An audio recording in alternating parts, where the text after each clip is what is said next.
കൊന്നിച്ചു മിനാസാൻ welcome back to another video. ഞാൻ നിങ്ങളുടെ സ്വന്തം എക്സ്ട്രാ കോമിക്. സോ നമ്മൾ ഇന്ന് നോക്കാൻ പോകുന്നത് നമ്മുടെ ബിഗിനിങ് ഓഫ് ദി എൻഡിൻ്റെ സീസൺ 4 എപ്പിസോഡ് 4 മലയാളം മാൻഹോ എക്സ്പ്ലനേഷനാണ്. സോ നിങ്ങൾ ഈ വീഡിയോ ആദ്യമായിട്ടാണ് കാണുന്നതെങ്കിൽ ഇപ്പം തന്നെ ലൈക്ക് ചെയ്യാനും സബ്സ്ക്രൈബ് ചെയ്യാനും നിങ്ങളുടെ കൂട്ടുകാർക്ക് നമ്മുടെ വീഡിയോ ഒന്ന് ഷെയർ ചെയ്ത് കൊടുക്കാനും മറക്കണ്ട കേട്ടോ.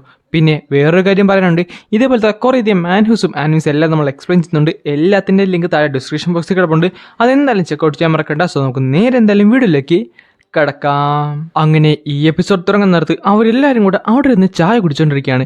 ഈ ടൈമിൽ ചായ കുടിക്കുന്ന ആർത്തർ ആലോചിക്കുന്നുണ്ട്. സത്യം പറഞ്ഞാൽ അവളുടെ ഡീവൻ മാജിക്ക് എന്താണെന്ന് എനിക്ക് മനസ്സിലാകുന്നില്ല. പുറത്തുനിന്ന് നോക്കാൻ നേരത്ത് ഇത് വളരെ ചെറിയ സ്ഥലമാണ്, പക്ഷേ അകത്ത് കയറി കഴിഞ്ഞാൽ ഇത് അത്രത്തോളം വലുതുമാണ്. ഈ ടൈമിൽ തന്നെ എല്ലാവർക്കും നന്നായിട്ട് ഉറക്കം വരുന്നുണ്ടായിരുന്നു. ടീസേക്കും നന്നായിട്ട് ഉറക്കം വന്ന് അവൾ നൈസിൽ ഉറങ്ങിപ്പോകുന്നുണ്ട്. ഇതെല്ലാം നട ആർത്തർ ശ്രദ്ധിക്കുന്നുണ്ട്. പക്ഷേ അവൻ പ്രത്യേകിച്ച് അതൊന്നും മൈൻഡാതെ ആ ചായ കുടിക്കാനും തുടങ്ങി. ആ ടൈമിൽ റീനിയെ പറയുന്നുണ്ട്, എല്ലാവരും ബോധം കെട്ടി വീണപ്പോൾ ഞാൻ ഓർത്ത് നീ കുറച്ചുകൂടെ ഒന്ന് സീരിയസ് ആകുമായിരിക്കുമെന്ന്. സത്യം പറഞ്ഞാൽ കഴിഞ്ഞ കുറച്ച് ദിവസങ്ങളായി എൻ്റെ ലൈഫിൽ നടക്കുന്നത് എന്താണെന്ന് പോലും എനിക്ക് മനസ്സിലാകുന്നില്ല. അതൊക്കെ വെച്ച് നോക്കാത്തത് എത്ര സർപ്രൈസ് ആയിട്ട് എനിക്ക് തോന്നുന്നില്ല. അത് എന്നെക്കാട്ടും നന്നായിട്ട് നിനക്കറിയാമെന്നാണ് എൻ്റെ മനസ്സ് പറയുന്നത്. അതെ, നീ പറഞ്ഞത് ശരിയാണ്. അല്ല, ഇതെല്ലാം ചെയ്യാൻ കാരണം ഞാൻ മാത്രം അറിയേണ്ട എന്തോ ഒന്ന് നിനക്ക് പറയാനുള്ളത് കൊണ്ടല്ലേ? അതെ, പക്ഷേ അതിനു മുമ്പ് നീ ആദ്യം എൻ്റെ ഡിവൈനറിൻ്റെ പവറിനെ പറ്റി അറിയണം. എന്ത് ഡിവൈനറിൻ്റെ അവളുടെ സ്വന്തം പവറിനെ പറ്റിയോ? സൈറസ് അക്കാഡമിയുടെ ബുക്കിൽ പോലും ഇതിനെപ്പറ്റി ഒരു കാര്യം പോലും പരാമർശിക്കുന്നില്ല. അത്രത്തോളം റെയറായുള്ള ഒരു മാജിക്കാണ് അത് അവളുടെ വായിൽ നിന്ന് തന്നെ ഞാൻ കേൾക്കാൻ പോകുന്നു. എന്നിട്ട് അവൾ തുടങ്ങുന്നുണ്ട്, നിനക്കറിയാമെങ്കിലും അറിയാൻ മേലെങ്കിലും ഒരു ഡിവൈൻ എന്ന് പറയുന്നത് കുറച്ചധികം സ്പെഷ്യാലിറ്റി ഉള്ള കാര്യമാണ്. 4 ബേസിക് എലമെൻറ്റ്സ് മാത്രമല്ലാതെ അവരുടെ മാജിക്കിനെ ഫ്യൂൽ ചെയ്യാനായിട്ട് അവരുടേതായ ഒരു സോഴ്സ് ഉണ്ടാകുന്നതാണ്. അതുമാത്രമല്ല, റെഗുലർ മാജിക്ക് അറ്റ്മോസ്ഫിയറിൽ നിന്ന് മാനയൊക്കെ അബ്സോർവ് ചെയ്യാൻ നിർത്തി ഞങ്ങൾക്ക് അതങ്ങനെയല്ല. എക്സാമ്പിൾ പറയുകയാണെങ്കിൽ നിന്റെ അമ്മ ഒരു എമിറ്ററാണ്. പുള്ളിക്കാരുടെ ഹീലിംഗ് എബിലിറ്റി എന്ന് പറയുന്നത് ഒരു എലമെൻ്റൽ റിക്കവറി സ്പെല്ലിനെ വെച്ച് കമ്പയർ പോലും ചെയ്യാൻ സാധിക്കത്തില്ല. എന്നാൽ ഞാൻ കുറച്ചധികം ഡിവൈൻസിനെ ഇതിനു മുമ്പ് ലൈഫ് ടൈമിൽ മെറ്റ് ചെയ്തിട്ടുണ്ട്. എന്നാൽ അവർക്കെല്ലാം യുണീക്കുള്ള പ്രോപ്പർട്ടിയുള്ള മാജിക്കും ഉണ്ട്. പക്ഷേ എല്ലാവർക്കും ഒരേപോലെയുള്ള ഒരേ ഒരു കാര്യം മാത്രമേ ഉള്ളായിരുന്നു, അത് അവരുടേതായ ഒരു ഓണല്ല മാൻ ആപ്പ് പോളാണ്. എന്നാൽ ആ മാജിക് അല്ല അതിൻ്റെ അകത്ത് നിന്ന് ഡ്രോ ചെയ്യുന്ന നിങ്ങളെപ്പോലുള്ള ഡിവൈൻസിനെ വെച്ച് നോക്കാൻ നേരത്ത് ചെറിയൊരു വ്യത്യാസമുണ്ട്. അതായത് ഈ ഡിവൈൻസിൻ്റെ പവർ ഡെവലപ്പ് ചെയ്യാൻ നേരത്ത് ഞങ്ങൾക്ക് അങ്ങനെയല്ല. ഞങ്ങൾ അത് ഏതെങ്കിലും ഒരു ലൈഫ് ടൈമിൽ അത് ഇറപ്റ്റ് ചെയ്ത് ഞങ്ങളുടെ ശരീരത്തിലേക്ക് വരുന്നതാണ്. ചില സമയങ്ങളിൽ ഭാവിനെ പറ്റിയുള്ള ചെറിയ ചെറിയ ഫ്ലാഷുകൾ ഞങ്ങളുടെ മനസ്സിലേക്ക് വരുമെന്നുണ്ടെങ്കിലും അതത്ര ക്ലിയർ ആകണമെന്നില്ല. അത് മങ്ങിയ കുറച്ച് കാഴ്ചകൾ മാത്രമായിരിക്കും. പക്ഷേ അതെല്ലാം ഞങ്ങൾ നന്നായിട്ട് മാൻ യൂസ് ചെയ്ത് കുറച്ചുകൂടി ഒന്ന് നോക്കിക്കഴിഞ്ഞാൽ ഞങ്ങൾക്ക് ഫ്യൂച്ചറിനെ തന്നെ കാണാൻ സാധിക്കും. എന്നാൽ അത് മര്യാദയ്ക്ക് യൂസ് ചെയ്തില്ലെങ്കിൽ ഇത് ഒട്ടും യൂസ്ഫുൾ അല്ലാത്ത ഒരു പവർ കൂടിയാണ്. അല്ല, ഞാനൊന്ന് ചോദിക്കട്ടെ, അപ്പോൾ അന്ന് ഞാൻ യങ്ങറായിരുന്നപ്പോൾ നീ യൂസ് ചെയ്തൊരു പവറില്ലേ, അതെന്തുമായിരുന്നു? എൻ്റെ പാരൻസിനെ ലൊക്കേറ്റ് ചെയ്യാനായിട്ട്. ഓ, അത് വളരെ സിമ്പിളായിട്ടൊരു സാധനമാണ്. അതൊരു ഡിവൈൻ പ്രൊജക്ടർ മാജിക്കാണ്. ഇമേജ് വെച്ച് യൂസ് ചെയ്യാണ്. സത്യം പറഞ്ഞാൽ ഈ ഡിവൈൻ്റെ പവർ എന്ന് വെച്ചാൽ എന്തോ നിനക്കറിയാമോ? അത് ഫ്യൂച്ചറിനെ കാണാൻ പറ്റുന്നതാണ്. ഭാവിയെ കാണാനും ഭാവിയിൽ എന്താണ് സംഭവിക്കാൻ പോകുന്നത്, എങ്ങനെയാണ് സംഭവിക്കാൻ പോകുന്നതെന്നും അറിയുന്നതാണ്. എല്ലാം റീനിയ, എന്നോട് ക്ഷമിക്കൂ, പക്ഷേ എനിക്കൊന്നും കൃത്യമായിട്ട് മനസ്സിലാകുന്നില്ല. താങ്കളുടെ പവർ ഈ മാനക്കോറിൽ നിന്നല്ലെങ്കിൽ പിന്നെ എവിടെ നിന്നാണ് ഈ പവറൊക്കെ താങ്കൾക്ക് യൂസ് ചെയ്യാൻ പറ്റുന്നത്? താങ്കളല്ലേ പറഞ്ഞാൽ പൂളിൽ നിന്നല്ലാതൊക്കെ വലിക്കുന്നതെന്ന്. അതെൻ്റെ ആയുസ്സിൽ നിന്നാണ്. ഓരോ വട്ടവും ഞാൻ ഫ്യൂച്ചറിലേക്ക് നോക്കാൻ നേരത്ത് എൻ്റെ ആയുസ് കുറഞ്ഞുകൊണ്ടിരിക്കുകയാണ്. അതാണ് ഒരു ഡിവൈനറിൻ്റെ യഥാർത്ഥ പവർ. ബാക്കിയെല്ലാം യൂസ് ചെയ്യുന്ന സ്പെൽസൊക്കെ അതോരോ കളക്ഷൻസ് മാത്രമാണ്. ഞങ്ങൾ തട്ടിക്കൂട്ടിയ കുറച്ചധികം ട്രിക്സ് മാത്രം. അല്ല, നിനക്ക് ഓർമ്മയില്ലേ വിരുവിൻ്റെ വൈഫിനെ പറ്റി ഞാൻ മെൻഷൻ ചെയ്തത്? അതേ ഓർക്കുന്നുണ്ട്. അവളുടെ പേര് ലാനി എന്നായിരുന്നു. അവളും ഒരു ഡിവൈനർ തന്നെയായിരുന്നു. പക്ഷേ എന്നെ പോലെയല്ല, എന്നെ വെച്ച് കമ്പയർ പോലും ചെയ്യാൻ സാധിക്കത്തില്ല. അത്രത്തോളം പവർഫുള്ളായ ഒരാളായിരുന്നു അവൾ അൺകോൺഷ്യസിൽ വരെ ആ പവേഴ്സ് യൂസ് ചെയ്യാൻ സാധിക്കുമായിരുന്നു. അവളത് ഫ്രീക്വൻ്റ് ആയിട്ട് യൂസ് ചെയ്യാൻ തുടങ്ങി. എന്നാൽ അവളുടെ ഭംഗിയും അവളുടെ ഗ്രേസിൻ്റെ മുമ്പിൽ എല്ലാവരും തന്നെ വീണു പോകുമായിരുന്നു. ഈ രാജ്യത്തിൻ്റെ ഭാവിയും ഈ രാജ്യത്തിൻ്റെ പ്രൈഡും എല്ലാം അവൾ മാത്രമായി മാറി. അങ്ങനെയാണ് വിരയുമായിട്ട് അവൾ കണ്ടുമുട്ടുകയും അവർ തമ്മിൽ പ്രേമത്തിലാകുകയും കല്യാണം കഴിക്കുകയും ചെയ്യുന്നത്. അതൊരു നല്ലൊരു സെറിമണി തന്നെയായിരുന്നു. അവർക്ക് നല്ലൊരു ഫ്യൂച്ചറായിരുന്നു മുന്നോട്ട് കിടക്കുന്നതെന്നാണ് നമ്മളെല്ലാവരും വിചാരിച്ചത്. പക്ഷേ ഫെയ്ത്ത് അത് കുറച്ച് ക്രൂവലായിരുന്നു അവരോട് രണ്ടുപേരോടും. ആ സമയത്താണ് ആ ഒരു യുദ്ധമുണ്ടായത്. എൽഫ്സും ഹ്യൂമൻസും തമ്മിലുള്ള ആ ഒരു യുദ്ധം ഒട്ടും നിസ്സാരമല്ലായിരുന്നു. ടെൻഷൻ മുറുങ്ങുന്നത് ഞങ്ങൾക്ക് ഇവിടെ ഇരുന്ന് തന്നെ അറിയാൻ സാധിക്കുന്നുണ്ടായിരുന്നു. അത് മറ്റൊന്നും കൊണ്ടല്ല, സാപ്യനിലെ രാജാവ് കാരണമായിരുന്നു. അവൻ്റെ കിരീടം മാത്രം പോലെ ഇവിടുത്തെ കിരീടം ആഗ്രഹിക്കാൻ തുടങ്ങി. അപ്പോൾ താങ്കൾ പറഞ്ഞു വരുന്നത് ആർത്തർ വിറിയാനും അവൻ്റെ കണ്ണിലെ ഒരു ശത്രു തന്നെയായി മാറുകയും ഇവനെ കൊല്ലാനായിട്ട് അവൻ പ്ലാൻ ചെയ്യുകയും ചെയ്തു. ചുരുക്കം പറഞ്ഞ ഒരു അസാസിനേഷൻ. അതെ, ഇതെല്ലാം വിറുവിൻ്റെ വൈഫിന് മനസ്സിലായി പുള്ളിക്കാരുടെ വിഷനോട് കൂടി. അതുകൊണ്ട് തന്നെ അവളുടെ കഴിവും അവളുടെ ബാക്കിയുള്ള കാര്യങ്ങളും വെച്ചുകൊണ്ട് ഇവനെ രക്ഷിക്കാനും തുടങ്ങി. അല്ല, അവളൊരു ഡിവൈനർ അല്ലേ, അപ്പോൾ അവളുടെ ലൈഫ് സ്പാൻ അതേ അർത്ഥാർ അവൾ പല തവണ ആ ഒരു പവർ യൂസ് ചെയ്തു, പല തവണ ഫ്യൂച്ചറിനെ അവൾ ചേഞ്ച് ചെയ്തു. ഓരോ തവണ യൂസ് ചെയ്യുന്നിടത്തും അവൾ മരണത്തിനോട് അടുത്തുകൊണ്ടേയിരുന്നു. ഇതെല്ലാം വിറിയൻ അറിഞ്ഞപ്പോൾ അവളോട് കെഞ്ചി പറയുകയുണ്ടായി അങ്ങനെ ഇത് ചെയ്യരുതെന്ന്. പക്ഷേ അവൾ അതൊന്നും മൈൻഡ് ചെയ്യാതെ അവനറിയാതെ അത് ചെയ്യാൻ തുടങ്ങി. കാര്യം അവന്റെ ജീവന് അവൾക്ക് അത്രത്തോളം വിലയുള്ളതായിരുന്നു. അതുകൊണ്ട് തന്നെ ഓരോ ദിവസവും ഓരോ ആഴ്ചകളിലും ഓരോ മാസങ്ങളിലും ഓരോ വർഷങ്ങളിലും അവൾ അത് നോക്കാൻ തുടങ്ങി. അവളുടെ ബോഡിയിൽ നിന്ന് ആയുസ് വിട്ടുപോകാനായിട്ട് തുടങ്ങി. ഒന്നും തന്നെ നമുക്ക് പറയാൻ സാധിക്കത്തില്ലല്ലോ. അവളെല്ലാം ഒറ്റക്ക് സഹിച്ചു പിടിച്ചുകൊണ്ടിരുന്നു. എല്ലാം തീർന്നത് ഇപ്പോൾ ഉള്ള രാജാവില്ലേ, അവനൊരു റിവോൾട്ട് തുടങ്ങിയതിനു ശേഷമാണ്. സ്വന്തം അച്ഛനെ കൊന്നുകൊണ്ട് അവൻ ആ രാജ്യം കൈക്കലാക്കി. അന്ന് ആ ഒരു യുദ്ധം എൻഡായെങ്കിൽ കൂടിയും അവളുടെ ലക്ഷ്യം അവൾ സബലീകരിച്ചെങ്കിലും അധികം നാളൊന്നും അവൾക്ക് ആയുസില്ലായിരുന്നു. വെറും ദിവസങ്ങൾ കൊണ്ട് തന്നെ അവന്റെ കയ്യിലിരുന്നുകൊണ്ട് തന്നെ അവൾക്ക് മരിക്കേണ്ടതായിട്ട് വന്നു. സത്യം പറഞ്ഞാൽ എനിക്ക് വീരനോട് വെറുപ്പായിരുന്നു. അത് കാര്യം എൻ്റെ പെങ്ങള് അന്ന് എന്നെ വിട്ടുപോയി. പെങ്ങളോ? ആർത്താർ അവൾ എൻ്റെ പെങ്ങളായിരുന്നു.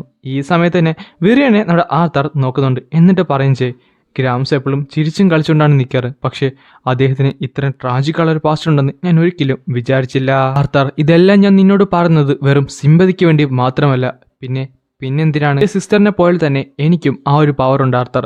ആ പവർ വെച്ചുകൊണ്ട് ഞാൻ നിന്റെ ഫ്യൂച്ചറിലേക്ക് ഒന്ന് നോക്കാനിടയുണ്ടായി. എന്റെ ഫ്യൂച്ചറിലേക്കോ? എന്തിന്? ഈ സമയത്ത് ആർത്തർ നൈസിലൊന്ന് ടെൻഷൻ അടിക്കുന്നുണ്ടായിരുന്നു. പക്ഷേ പെട്ടെന്ന് നമ്മുടെ സിൽവിയ അവിടേക്ക് വന്ന് പെട്ടെന്ന് എൻ്റെ മടിയിൽ കയറി ഇരുന്നിട്ട് അവരോട് ദേഷ്യപ്പെടുന്നുണ്ട്. ആ സമയത്ത് തന്നെ അവൾ പറയും നിന്റെ ബോണ്ടിന് നിന്റെ ടെൻഷൻ സെൻസ് ചെയ്യാൻ സാധിച്ചെന്ന് തോന്നുന്നു. അതങ്ങനെയാണ്, ഞങ്ങളുടെ ഇമോഷൻസ് ഒക്കെ കണക്റ്റഡ് ആണ് സിൽവി. എനിക്ക് കുഴപ്പമൊന്നുമില്ല, നീ വിഷമിക്കൊന്നും വേണ്ട. ആർത്തർ, സത്യം പറയാനാണെങ്കിൽ നിന്നെ ഞാൻ കണ്ടുമുട്ടുന്നതിന് മുമ്പ് തന്നെ നിന്നെയും നിന്റെ ബോണ്ടിനെ പറ്റി എനിക്ക് കാണാൻ സാധിക്കുന്നുണ്ടായിരുന്നു. കണ്ടുമുട്ടുന്നതിന് മുമ്പോ? അത് കോമൺ ആണോ?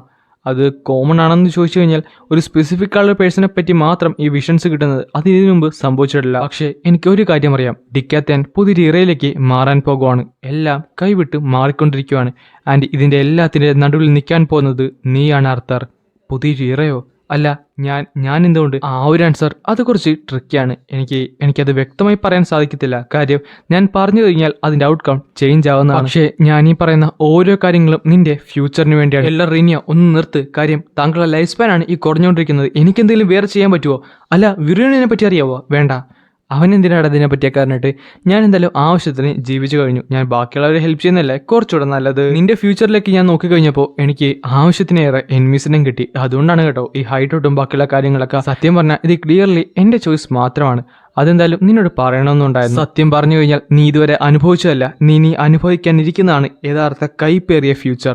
അത് എന്തൊക്കെയാണെങ്കിലും നീ കോൺസ്റ്റന്റ് ആയിട്ട് തന്നെ ഇരിക്കണം. തടസ്സങ്ങളും ശത്രുക്കളും നിന്റെ മുമ്പിലേക്ക് ഇനിയും വന്നുകൊണ്ടേയിരിക്കും. പക്ഷെ അതെല്ലാം നീ തരണം ചെയ്ത് നീ മുന്നോട്ട് പോകണം. നിന്റെ എൻ ഗോള് നീ എപ്പോഴും ഫോക്കസായി തന്നെ വെക്കണം. എൻ്റെ എൻ ഗോളോ? നിന്റെ ജീവിതത്തിൽ നിനക്ക് എന്തെങ്കിലും അക്കംപ്ലിഷ് ചെയ്യണമെന്നില്ലേ, ആ ഒരു പാത്ത് മാത്രമേ നീ ഫോളോ ചെയ്യാനായിട്ട് പാടുള്ളൂ. പക്ഷേ അതിനു മുമ്പ് 2 കാര്യങ്ങളെ പറ്റി കൂടിയും ഞാൻ നിനക്ക് പറഞ്ഞു തരാം. നല്ലത് ചെയ്യാനായിട്ട് തെറ്റ് ചെയ്യുന്ന ആൾക്കാർ ഇവിടെയുണ്ട്. സോ അതൊക്കെ നീ ഒരു സർഫസ് ലെവലിൽ മാത്രമേ എടുക്കാവുള്ളൂ.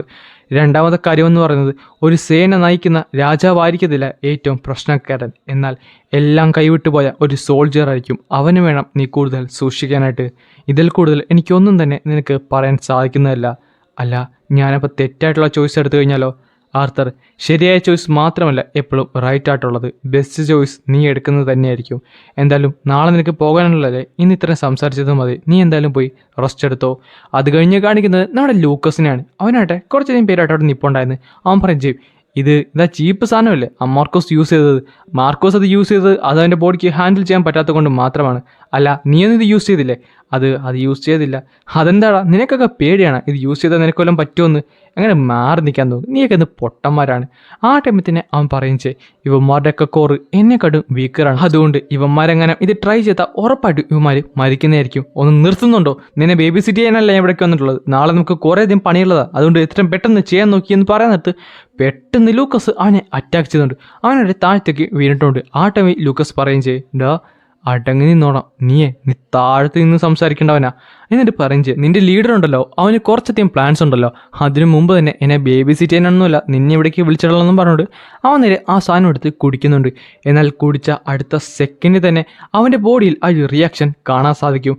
അവൻ നേരെ ശരീരം വേദന എടുത്തിട്ട് നേരെ താഴത്തേക്ക് വീഴുവാണ്. ഈ സമയത്ത് ഇതെല്ലാം നോക്കിക്കൊണ്ട് അവർ നിൽപ്പുണ്ടായിരുന്നു. പെട്ടെന്ന് അവർ കളിയാക്കുന്നുണ്ട്. കണ്ട ഈ പന്നിൻ്റെ മോനും അതൊരിക്കലും അക്സെപ്റ്റ് ചെയ്യാൻ പറ്റുന്നതല്ല. അവനൊന്നും ഇതൊന്നും കൊണ്ട് ഒന്നും ചെയ്യാൻ പറ്റത്തില്ല. അത് ഞാൻ നേരത്തെ തന്നെ പറഞ്ഞല്ലേ.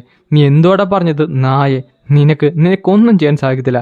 നീ എപ്പോഴും നിന്റെ ഫാമിലിയുടെ പിന്നിലല്ലേ ഒളിച്ചിരിക്കാറെന്ന് പറഞ്ഞിട്ട് ലൂക്കസിൻ്റെ തലയിൽ കയറി ചാൾസ് ചവിട്ടുന്നുണ്ട്. നെക്സ്റ്റ് സെക്കൻഡ് പെട്ടെന്ന് അവൻ്റെ കാലിൽ കയറി പിടിക്കുകയും അവൻ്റെ കാലങ്ങോട്ട് കത്തിച്ച് കളയും ചെയ്യും. എന്നിട്ട് നേരെ അവനെ വലിച്ച് ഒരു സ്ഥലത്തേക്ക് എറിയുന്നുണ്ട്.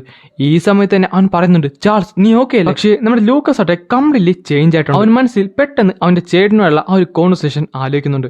നീ ബാക്കിയുള്ള പിള്ളേരായിട്ട് ഫൈറ്റ് ചെയ്യാൻ തുടങ്ങിയെന്ന് കേട്ടു. നീ എന്താടാ നമ്മുടെ വീട്ടിന് നാണക്കേടാണോ? അങ്ങനെ നീ ചെയ്തു പോയില്ലെന്ന് പറഞ്ഞിട്ട് അവനെ വഴക്കിടുന്ന കാര്യമാണ്. പക്ഷേ അത് കഴിഞ്ഞ് കാണിക്കുന്നത് ലൂക്കസ് പൊട്ടിച്ചിരിക്കുന്നതാണ്. അവൻ്റെ ചിരി ആ ഒരു കാട് മുഴുവൻ കേൾക്കാൻ സാധിക്കുന്നുണ്ടായിരുന്നു.